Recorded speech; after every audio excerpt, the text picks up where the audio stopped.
មន្ត្រីជាន់ខ្ពស់ក្រសួងសេដ្ឋកិច្ចនិងហិរញ្ញវត្ថុ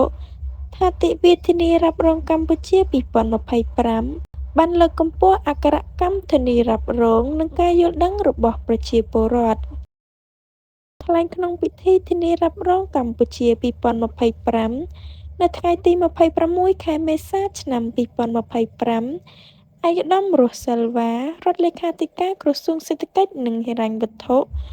និងជាអនុប្រធានក្រុមប្រឹក្សាអាជ្ញាធរសេវាហិរញ្ញវត្ថុតាំងនាមឲ្យឯកឧត្តមអគ្គបណ្ឌិតសភាចារអូន ពាន់ មុនីរតន៍ ឧបនាយករដ្ឋមន្ត្រីក្រសួងសេដ្ឋកិច្ចនិងហិរញ្ញវត្ថុនិងជាប្រធានក្រុមប្រឹក្សាអាជ្ញាធរសេវាហិរញ្ញវត្ថុមិនមែនធនាគារបានមានប្រសាសន៍ថាទិវាធានារ៉ាប់រងកម្ពុជា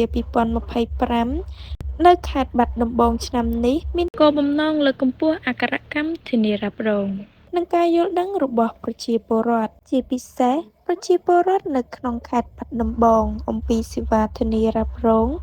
ដែលជាឧបករណ៍ហិរញ្ញប្បទានផ្ដល់សំណាញ់សុវត្ថិភាពសង្គមមួយប្រកបទៅដោយប្រសិទ្ធភាពនៅពេលប្រជាពលរដ្ឋមានហានិភ័យកើតឡើងឯកឧត្តមបន្តថាក្នុងរយៈពេល25ឆ្នាំបន្ទាប់ពីការសម្រេចនូវសុខសន្តិភាពពេញលេញឯកភាពជាតិនិងឯកភាពទឹកដីទាំងស្រុងតាមរយៈគោលនយោបាយឈ្នះឈ្នះរបស់សម្ដេចអគ្គមហាសេនាបតីតេជោ ហ៊ុនសែនអតីតនាយករដ្ឋមន្ត្រីនៃប្រជាណាចក្រកម្ពុជាបានអនុវត្តប្រកបទៅដោយជោគជ័យដោយយុទ្ធសាស្ត្រត្រីកោណនិងយុទ្ធសាស្ត្របញ្ចកោណទាំង4ដំណាក់កាលដោយសម្រេចបានសមិទ្ធផលធំៗលើគ្រប់វិស័យទាំងនយោបាយសង្គមនិងសេដ្ឋកិច្ចដែលនាំឲ្យកម្ពុជាបានសម្រេចនូវការផ្លាស់ប្ដូរមុខមាត់ថ្មីគួរជាទីមោទនៈបំផុតហើយសម្រាប់នីតិកាលទី7នៃរដ្ឋសភារ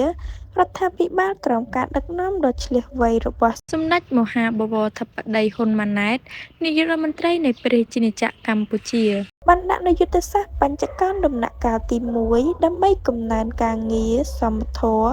ប្រសិទ្ធភាពនិងចីរភាពក្នុងដំណើរឈានទៅសម្រេចតាមចក្ខុវិស័យរបស់រាជរដ្ឋាភិបាលនាឆ្នាំ2030ក្នុងការកែប្រែកម្ពុជាទៅជាប្រទេសដែលមានចំណូលមធ្យមកម្រិតខ្ពស់និងជាប្រទេសដែលមានចំណូលកម្រិតខ្ពស់នាឆ្នាំ2050ក្នុងនោះដែរឯកឧត្តមបូច័ន្ទភិរោអគ្គនាយកនៃនាយត្តករធានារ៉ាប់រងកម្ពុជាបានមានប្រសាសន៍ថាទាំងកិច្ចសន្យាធានារ៉ាប់រងនិងការទិញធានារ៉ាប់រងទាំងអស់នៅឆ្នាំ2024ក្រុមហ៊ុនបានចេញបានជាង1.7 លានជូនប្រជាពលរដ្ឋនិងមានក្រុមហ៊ុនធានារ៉ាប់រងចំនួន40ធានារ៉ាប់រងមានផលប្រយោជន៍ដែលជាឧបករណ៍ហិរញ្ញប្បទានផ្ដល់សំណាញ់សុវត្ថិភាពសង្គមមួយប្រកបទៅដោយប្រសិទ្ធភាពនៅពេលប្រជាពលរដ្ឋមានហានិភ័យកើតឡើង